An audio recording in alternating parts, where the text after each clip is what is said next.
Hi, welcome to What the Heck, the video chat from Raise Heck. I'm Sally, and today Charlotte and I are talking with our friend Shelley Davies, who's created a new resource called Turn the Churn. Turn the Churn focuses on customer success and customer centricity. So before we start talking to Shelley, we want to take a little bit of time to define what customer success is, in case you don't know.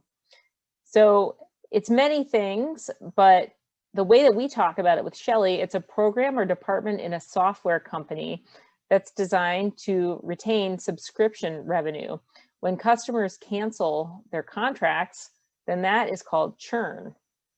And the whole reason that customer success exists, it's exactly what it sounds like. You want to enable your customers to achieve success using your software. So let's look at a quick example. I'm a Netflix customer, and my definition of success is if I like the content that I watch and it's entertaining, and it's also easy for me to watch. I can watch it on my phone or my computer. I can even stream it to my television if I have a TV that supports that, which I don't, but maybe I should get one. Also, if the price fits my budget and then the service is reliable. I can't think of very many situations where Netflix has crashed and I haven't been able to watch it when I want to. So if I achieve success by my criteria, then I'll keep subscribing to Netflix and they'll retain my revenue. But if I don't achieve success and it happens often enough, then I'll cancel my subscription. And then I'm considered a churned customer. They've lost my revenue. So that is one example. If you're a nonprofit organization and you're watching this video, the analogy would be your CRM or fundraising or advocacy software.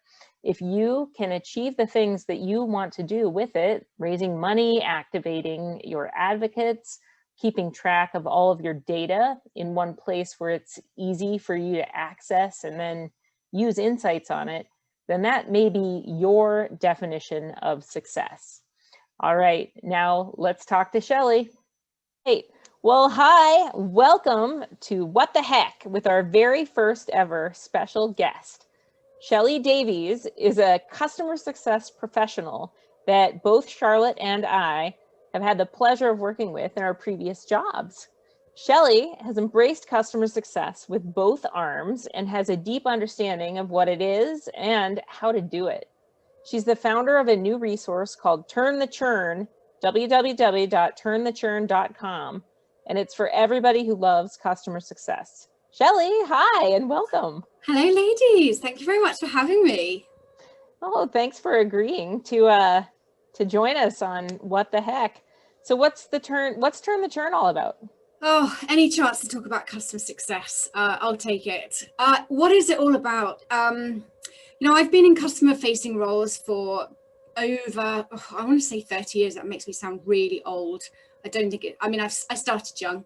But, being in customer-facing roles and then going into the customer success industry as it developed, I've got to a stage in my life where I have something to give back. And I like talking about customer success, and I feel very passionate about the right information getting out there, like the best in class, giving the best customer experience and benefiting all kinds of companies with the information that can help them have a better relationship with customers. So it's a personal passion, and I'm putting it out there as something that I hope will be, a useful resource for people.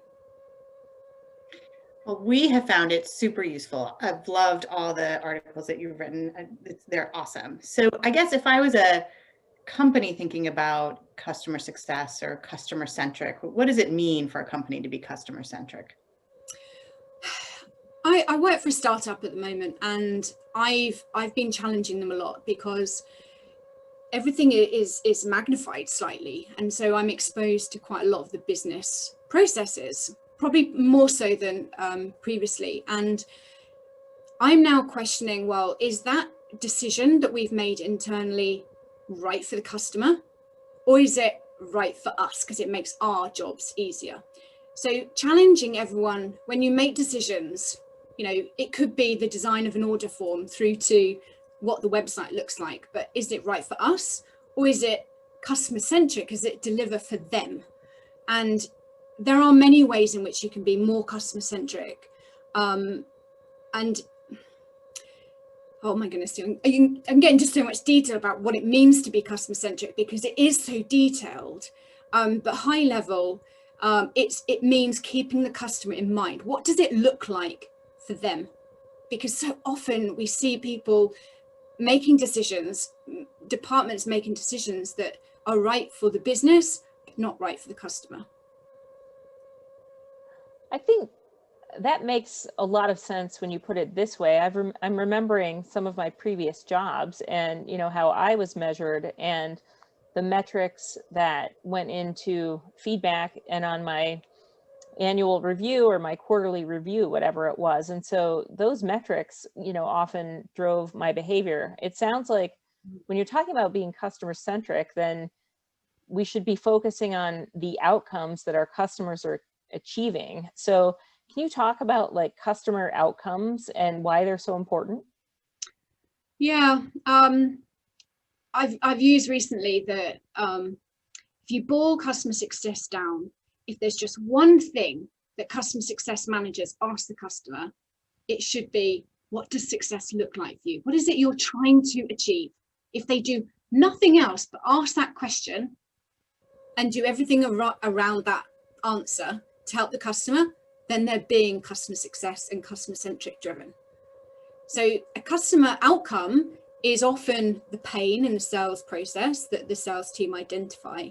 There's a need for something. And then when it gets passed on to customer success, it's about delivering that on that outcome as quickly as possible too. So sometimes people can be waiting months, years for an outcome, and they never achieve an outcome, and therefore they're not seeing value. But the more frequent the outcome and the quicker we can get to that value piece where they do see the outcome, the better and longer relationship we're going to have with that customer. So outcomes, success, you know, what does success look like? The outcome, it's all the same thing. What is it? Why are you two in partnership together? You know, why the businesses come together? It's because there's a need, and we're going to help you fulfill that need and be successful and have those outcomes. Does that make sense? That makes a lot of sense. I mean, I still think that customer success, I mean, I think it's a super important field and it can be so transformative, but, you know, it's still relatively new. So in your experience, how have you seen customer success transform the companies that you've worked with? There's lots of metrics that demonstrate how success has been fundamental to the business. Retention numbers improve. We see it greater revenue generated for the business. If you get it right, customers are happy. Happy customers produce leads into the funnel. So the business will do better because the leads are generated. And if it all works as it should do, then happy customers stay longer lifetime value, so greater revenue. And it leads to new business as well. I'm just trying to think of if there's anything I've missed. But I think one of the other things it can deliver on tiny things, not tiny, on things like product feedback. Mm-hmm. So the better the relationship. So if you think about it as a relationship, it is a relationship on a big scale, but the CSM with their customer is a very direct relationship if it's a high touch. And the better that relationship with the customer, not necessarily just with that person that you're dealing with, because people move on, it needs to be developed with the company.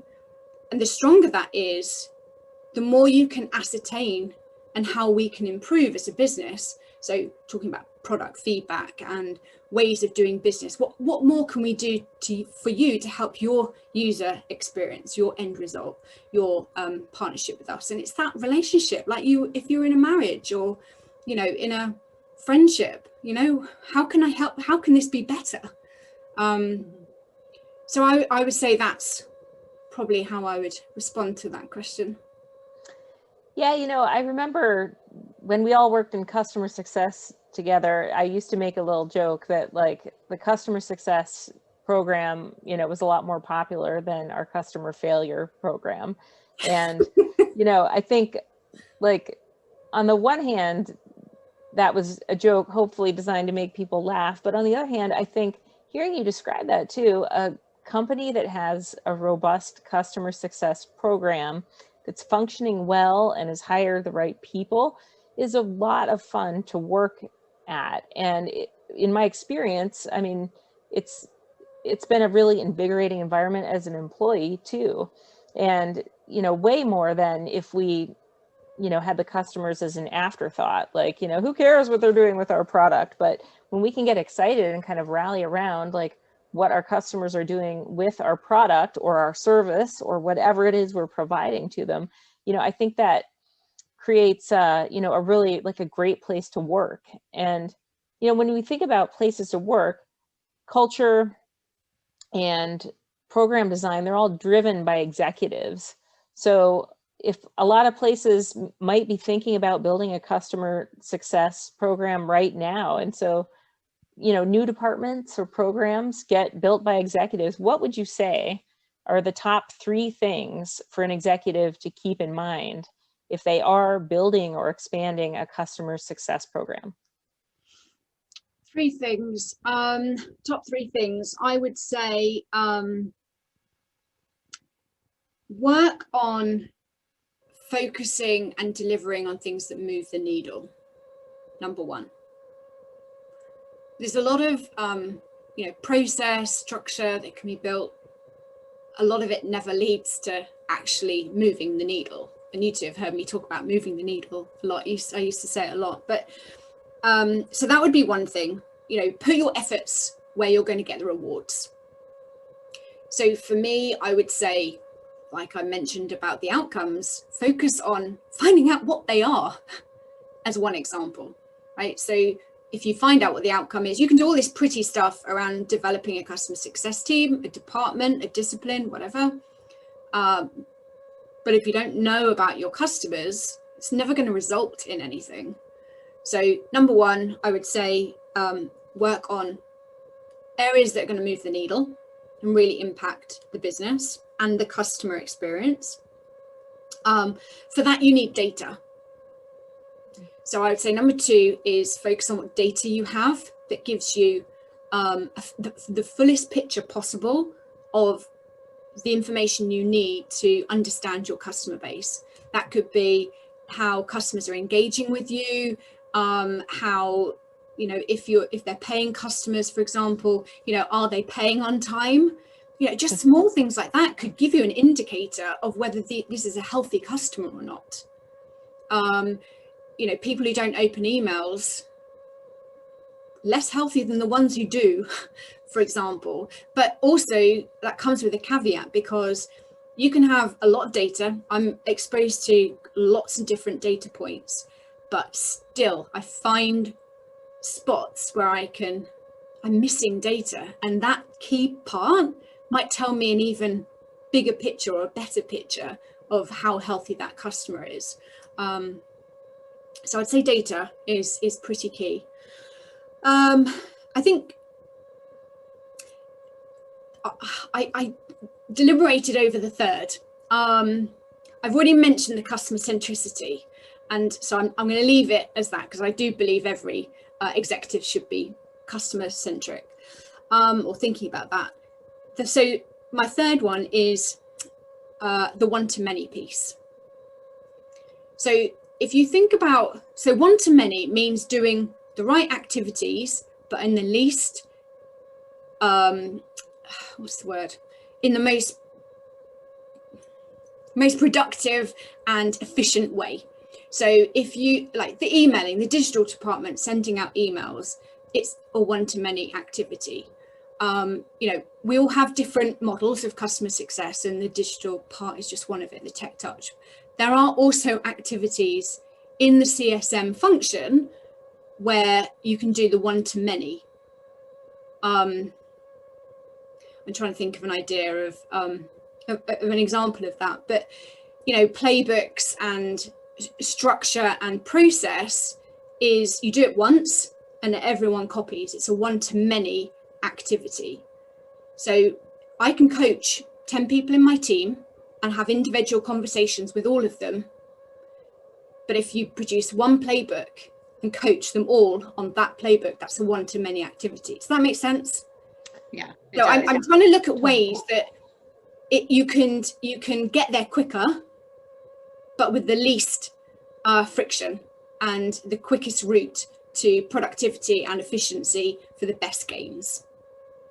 So that may not be the answer you might have been expecting as my third, but as a believer and a, you know, much practiced tech touch person, then that's been how I've ended that top three.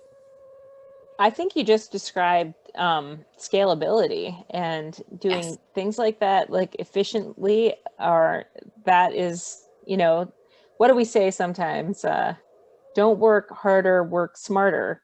But, you know, sometimes working smarter actually gets a better result. Just think of somebody trying to send 100 individual emails to customers.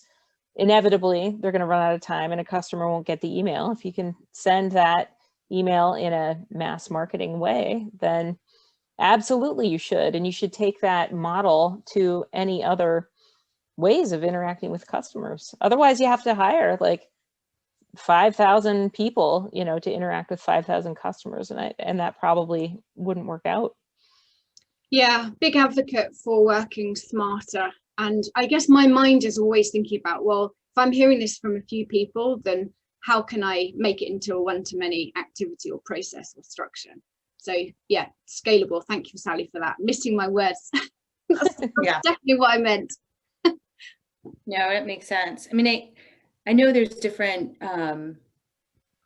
approaches to customer success, like you said, depending on the size of the customer, and but generally speaking, what would be the ideal profile of a customer success manager in your mind? I would say they need to be commercially aware. So, you know, they're representing a business or a charity or some organization. So they need to understand from that perspective, but also have the empathy to understand what the customer is going through as well. And when I'm hiring, I particularly look for those two aspects. I think there's other things as well. I think they've got to have a really good ability to separate the personal from the business. Because of the empathy piece, I see a lot of CSMs getting so emotionally attached to accounts or to people that they deal with in a customer. And then it's difficult to break away when the business changes or we change models and they have to move on, or they get promoted and they need to move on to another account base or something. Or the customer says something or we don't deliver from the product side when we're meant to, and they have to deliver that message. They're not representing them, they're representing the business. And I think that's a really important line to remember as a CSM, and the ability to know where that line is. Yeah, I agree. And I think that I've definitely seen where can be challenging. Some of the folks. I mean, you're doing your best, right? As a CSM, you're doing what you can to deliver to the customer, but equally you're trying to remember that, you know, you're paid to do a role, and you have to remember that, you know, you're also working for that company or that organization. So it's, you know, it's a balancing act a lot of the time. The ability to build relationships, I don't know if that goes without saying, but it generally comes with that skill set. People who are attracted to CS are naturally people, you know, orientated. They like developing relationships. They, you know, get energy from building relationships and are able to develop relationships very quickly. And I think anyone who probably isn't right for the role. That's a great description, I think, of what a person, the qualities they ought to have in order to be successful and in the customer success role. And I think, you are a person who has been in creating great success as a customer success professional. I believe it's because you're so passionate about it, and you're also smart and you have empathy. So I think in some ways, Shelley, you just described yourself, but I'm so curious. How did you become so passionate about customer success? I mean, this discipline has really been around in the way that we describe it anyway for software as a service or cloud software companies, for maybe at most 2 decades, or however long the cloud's been around. So like, what sparked that passion in you? My first CS role, in fact, it goes back before that, but my education primarily was in marketing. And so I thought my career was going to be, in marketing leadership. And when the opportunity actually came about for me to be an account manager, I took it. And of course, now we, separate the account management into CS and sales in many models, not all. And so when I was managing, I started with 32 accounts in Sydney. And, it was my job to develop them from a sales perspective, so grow the base. But equally, I had to keep them all happy. And that was my first introduction to CS, basically. And also one-to-many activities, because as I was successful and grew the base, I had to get better at the one-to-many because I couldn't do all the, I couldn't do everything to keep them all happy. So I had to find quick ways of doing that. I think my passion really came about though, when I became a customer experience manager for one of the products at Blackboard that were one of the first to go to the cloud. In fact, it was a cloud product from start, and I got to at that time use Gainsight. It was just being introduced in the company, and I got to see the data behind it, and I just thought all my Christmases had come at once. I know I get so excited about data, but in my job I could use data and I could use creativity to deliver and see results. So it kind of hit all of my skill set, working with customers, using data to design strategy and have ideas about creatively working with accounts to see results. And, the technology that helped support that was pretty exciting. It was a cool product. And seeing results, it was just on a daily basis. I think that was where I really, thinking about it, it really was where my passion grew. And from that day, I've been in positions where I've just built on that experience, used technology to help me make decisions, look at trends, analyze data to really figure out what's going on. But most importantly, use my creativity to think of ways to reach the customer and solve the problems for customers. So yeah, it's that's where it is today. Still very passionate, as you can tell. It's awesome. It's so exciting to see people who are passionate about their work, and it's awesome. It's great. Well, thank you so much for taking the time to talk with us today. You're very welcome. Thank you. Yeah. For those that are watching, don't forget to check out turnthechurn.com. Thank you.